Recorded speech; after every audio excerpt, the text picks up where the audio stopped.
अभी बात करते हैं स्कोप ऑफ टोटल इनकम। अभी हमने रेसिडेंशियल स्टेटस की बात कर ली है, सेक्शन 6 में डिफाइन किया था। अभी स्कोप ऑफ टोटल इनकम जो सेक्शन 5 में डिफाइन किया है। तो section 5 provide the scope of total income in terms of the residential status of the assessee because the incidence of tax on any person depends upon his residential status. The scope of total income of an assessee depends upon the following 3 important consideration. अभी residential status हमें पता चल गया तो उसके ऊपर ही determine होता है कि हमें टैक्स क्या क्या लगेगा। मतलब रेसिडेंट के लिए, रेसिडेंट और ऑर्डिनरी रेसिडेंट के अलग टैक्सेशन है कि उनको कौन सा इनकम टैक्सेबल होगा इंडिया में या कौन सा नहीं होगा।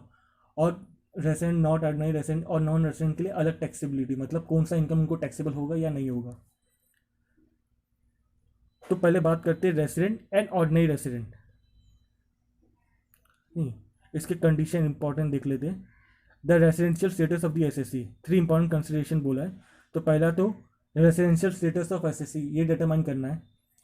द प्लेस ऑफ अक्रूवल और receipt of income whether actual और डीम, यानी जहाँ से पैसा आ रहा है, यानी जहाँ से इनकम आ रहा है उसका ओरिजिन क्या है, वो कहाँ से आ रहा है, मतलब वो किसी बिजनेस से आ रहा है या फिर किस कंट्री से आ रहा है। इंपॉर्टेंट हम लोग को किस कंट्री से आ रहा है, कौन सी जगह से आ रहा है हमें, तभी हम लोग को पता चलेगा कि ये इंडिया से पैसा आ रहा है या बाहर से पैसा आ रहा है।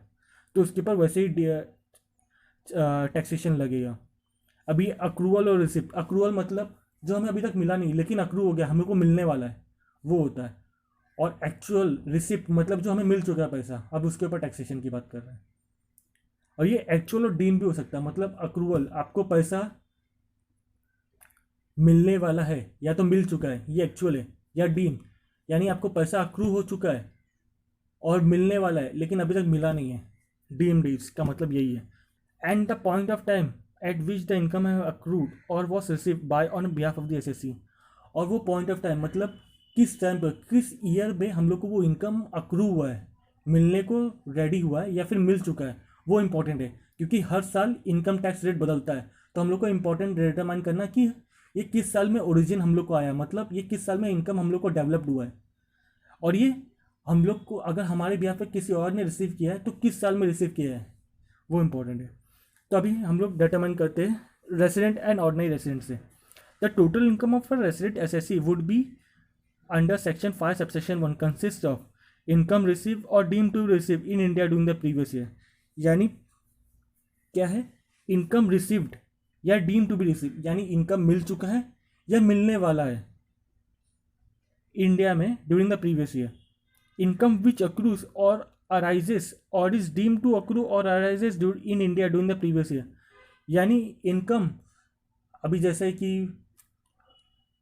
मैं साल भर का एक साथ मैं इनकम फ्रॉम हाउस प्रॉपर्टी है, अब इंडिया में मेरा हाउस प्रॉपर्टी है, मैं क्या करता हूँ साल में एक ही बार रेंट ले लेता हूँ। तो मैं साल में एक ही बार उससे पूरा रेंट ले लेता हूँ साल का। तो मैं उससे जब मेरा ड्यू डेट आ जाता है, मतलब मैं उसको हर साल 30 जून को मैं लेता हूँ पैसा, तो मेरे को अक्रू होना चालू हो जाएगा। मतलब 30 जून आया तो मेरे को पैसा मिल जाएगा, और 30 जून के बाद मेरे को अक्रू होना चालू हो जाएगा। मतलब नेक्स्ट फाइनेंशियल ईयर तक जब तक ड्यू डेट नहीं आता तब तक एक एक दिन का मेरे को अक्रू होता रहेगा। अरे एक महीना हो गया, मेरे को इतना पैसा आ जाना चाहिए था, मतलब इतना पैसा मिलना वाला है, तो वो उसका मतलब अक्रू है। वैसे इसमें ये बताया कि income which accrues or arises और is deem to accrue or arises in India during the previous year. यानी मुझे वो पैसा मिलने वाला है, अक्रू हो चुका है एक महीने का, लेकिन क्या मेरा ड्यू डेट आया मिलने वाला नहीं, वो तो मिलेगा अगले साल में मेरे को। जो 30 जून आएगा, तारीख आएगा, तभी मेरे को मिलेगा। लेकिन मेरे को क्या महीने महीने का अक्रू हो रहा है, मतलब अब ये मिलने का टाइम हो गया, एक महीने का टाइम हो गया, इतना मिल जाना चाहिए, इतना मिल जाना चाहिए, नेक्स्ट महीने में इतना मिल जाना चाहिए, इतना। और टोटल 12 मंथ्स के बाद जब हम लोग एक्चुअली लेते हैं तो हम लोग को रिसिप्ट हो जाता है। और उसके बाद हर महीने महीने महीने हम लोग को एक एक महीने का अक्रू होते रहता है, तो उसे ही अक्रू कहते हैं। और इसमें वही एक्सप्लेन किया है, income which accrues or arises और इज डीम टू अक्रू, मतलब माना जाता है कि हाँ मुझे पैसा मिलेगा ही, or arise in India during the previous year. Income which accrues or arises outside India even if it is received or brought in to India during the previous year. और इनकम जो बाहर डीम टू बी अक्रू हो रहा है, मतलब accrue हो रहा है या डीम टू बी अक्रू हो आउटसाइड इंडिया से, और मुझे मिलने वाला है कि नहीं मिलने वाला है वो भी इम्पॉर्टेंट है। लेकिन लेकिन अगर मुझे इंडिया में मिलने वाला है तो फिर मेरे को टैक्सेबल होगा। Income which accrue or arises outside India even if it is not receive or brought in to India during the previous year. अभी इनकम जो मेरे को आउटसाइड इंडिया से अक्रू हो गया या डीम टू बी रिसीव्ड हो रहा है मेरे को, लेकिन मेरे को इंडिया में नहीं मिल रहा है या तो मिल चुका है, दोनों में टैक्सेबल होगा। अगर मेरे को बाहर से पैसा मिल रहा है, बाहर से पैसा अक्रू हो रहा है, लेकिन मेरे को इंडिया में नहीं मिल रहा है, अभी तक मेरे हाथ में पैसा नहीं आया या मेरे बैंक में पैसा नहीं आया, लेकिन बाहर ही मेरा पैसा है, दूसरे बैंक अकाउंट में पैसा है या दूसरे एजेंट के पास है या दूसरे या किसी भी रिलेटिव के पास है, या तो उस तो भी मेरे को टैक्सेबल होगा रेसिडेंट या ऑर्डिनरी रेसिडेंट में। और या तो फिर मेरे को पैसा मिल भी चुका है तो भी मेरे को तो टैक्सेबल होना ही है।